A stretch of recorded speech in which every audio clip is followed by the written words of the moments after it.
Shalom Soldier, selamat pagi. Kita berjumpa kembali di program Ignite, di mana kita boleh sama-sama bertumbuh, kita boleh sama-sama belajar, dan kita boleh sama-sama mendidik diri kita sendiri untuk menjadi pelaku firman. Sebelum kita masuk lebih lanjut, mari kita satukan hati, kita mau berdoa. Tuhan Allah Bapa kami yang bertahta di kerajaan surga, terima kasih untuk berkat-Mu, untuk setiap kesempatan yang telah Engkau berikan. Kalau setiap kami boleh masih ada sampai hari ini, Tuhan, itu karena-Mu Tuhan. Bapa di dalam surga, sebentar kami ingin mendengarkan sebagian dari renungan singkat pada pagi hari ini, Tuhan. Biarlah Engkau yang berikan kami hikmat, Engkau yang buka setiap hati, pikiran kami, telinga kami, Tuhan, agar kami boleh menangkap apa yang diberitakan oleh hamba-Mu, Tuhan. Bapa dalam surga, Engkau juga urapi hamba-Mu, Tuhan, agar hamba-Mu boleh berkata-kata seturut dengan apa yang Engkau mau, bukan seturut dengan apa yang Dia mau, Tuhan. Hanya dalam nama Tuhan Yesus, yang percaya boleh katakan amin. Baik, shalom teman-teman semua. Pada pagi hari ini kita mau sama-sama belajar, dan saya mau beri tema kapan lagi. Kapan lagi di sini bisa disebut kalimat pertanyaan, namun bisa disebut juga sebagai kalimat penegasan, karena ada lanjutannya, teman-teman. Kapan lagi kita siap?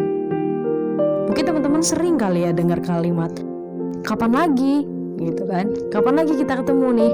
Kapan lagi nih kita pergi nih? Kapan lagi sih kita ini. Nah, itu teman-teman sama halnya dengan yang saya bawakan pada pagi hari ini. Di sini kita mau sama-sama belajar. Kita mau sama-sama buka di 1 Timotius 4 ayat yang ke-7. Saya akan bacakan mulai dari 7b ya. Latihlah dirimu beribadah. Latihan badani terbatas gunanya, tapi ibadah itu berguna dalam segala hal, karena mengandung janji baik untuk hidup ini maupun untuk hidup yang akan datang. Perkataan ini benar dan patut diterima sepenuhnya. Itulah sebabnya kita berjerih payah dan berjuang, karena kita menaruh pengharapan kita kepada Allah yang hidup, Juru Selamat semua manusia, terutama mereka yang percaya. Beritakanlah dan ajarkanlah semuanya itu. Jangan seorang pun menganggap engkau rendah karena engkau muda. Jadilah teladan bagi orang-orang yang percaya dalam perkataanmu, dalam tingkah lakumu, dalam kasihmu, dalam kesetiaanmu, dan dalam kesucianmu. Amin. 1 Timotius 4 ayat 7b sampai ayat 12 ya teman-teman. So, pagi hari ini kenapa sih saya mau bawakan soal kapan lagi? Karena waktu kita gak banyak, teman-teman. Hari-hari ini harusnya kita sadar bahwa waktunya sudah dekat, dimana kita setiap generasi-generasi muda harus sadar apa yang harus kita kerjakan, apa yang harus kita lakukan. Harus introspeksi diri. Apa yang menjadi kekurangan saya, apa yang menjadi kebutuhan saya, apa yang menjadi kelemahan dalam diri saya, apa yang saya butuhkan. Jadi bukan soal saya siap gak siap, belum waktunya. Nanti, saya masih kecil, saya belum berpengalaman. Tapi yang namanya soldiers, pasukan Kristus, tentara Allah, tidak ada yang tidak siap. Dia akan selalu maju, apapun yang terjadi, dihadapi. Itu teman-teman. Lewat program-program yang telah kita ikuti, Worship Night, Ignite, ibadah setiap hari Minggu ya teman-teman. Kita kan sama-sama belajar, kita sama-sama mencoba untuk bayar harga, kita mau sama-sama coba untuk mendidik diri kita sendiri. Bukan hanya formalitas, tapi supaya kita dapat semakin melekat dengan Dia. Life is balance, begitu juga dalam kerohanian. Kita boleh melatih diri kita secara jasmani. Contoh, kita boleh belajar, kita boleh menjadi kutu buku, kita boleh pintar dalam segala hal, tapi kalau kelakuanmu, kalau sikapmu, kalau hidupmu tidak berkenan di hadapan Allah, itu akan sia-sia teman-teman. So kenapa kita harus dekat dengan Allah?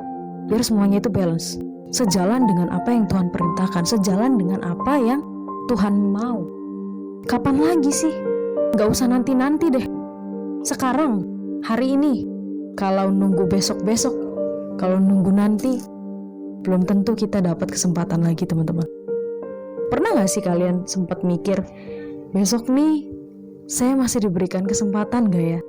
Umur gak ada yang tahu ya teman-teman. Kalau misalnya tiba-tiba berapa jam kemudian kalian atau saya gak ada gitu ya, real aja ya teman-teman. Jadi ya segala hal harus disyukuri. Kita harus hidup sesuai dengan apa yang Tuhan mau. Step by step, setiap langkah kehidupan, setiap proses kehidupan kita harus ikuti. Tentunya jalannya sama Tuhan. Kita jalannya gak sendirian. Jangan pakai pemikiran sendiri, jangan pakai kekuatan sendiri teman-teman. Kapan lagi kalian mengambil komitmen? Nanti, saya belum waktunya, saya belum berpengalaman. Hey, gak ada kata belum siap, gak ada kata belum berpengalaman. Justru kalau belum berpengalaman, kalian seharusnya belajar supaya kalian ada pengalaman. Saya masih terlalu kecil, tapi Tuhan bilang, kita semua sama di hadapan Tuhan. Mau itu nabi, mau itu pendeta, semua sama. Kita sama-sama melayani Tuhan. Jadi kita mau sama-sama belajar. So, siap gak siap? Harus siap. Gimana kita mau spread the love kalau kita nggak bisa menerima kasih dari Allah? Gimana kita bisa spread the gospel kalau misalnya kita hidupnya nggak sesuai dengan apa yang Tuhan mau? Ya, so perbaiki mulai dari diri kita sendiri. Gak usah tunjuk-tunjuk, gak usah membandingkan siapapun. Apa yang belum beres di dalam diri kita bereskan di hadapan Tuhan. Sekarang mulai lagi lembaran baru, hidup yang baru, di tahun yang baru, ya, mulai lagi proses hidup kalian dengan Tuhan. Yang tua jangan menganggap rendah, jangan menganggap remeh, ya, kita harus sama-sama saling menghargai, kita harus saling merangkul. Di hadapan Tuhan kita sama. Yang muda, ayo belajar. Jadi jangan diem-diem aja. Kalau nggak tahu, tanya. Jadi pagi hari ini saya ingin mengingatkan aja, di mana kita sebagai generasi muda yang akan menjadi regenerasi selanjutnya, kita harus belajar. Kita harus menjadi teladan ya, menjadi teladan bagi teman-teman kita, bagi adik-adik kita. Kita harus saling merangkul juga satu sama lain. Yuk, mari kita sama-sama belajar lebih lagi. Siap gak siap? Harus siap. Selamat pagi, selamat beraktivitas. Tuhan Yesus memberkati.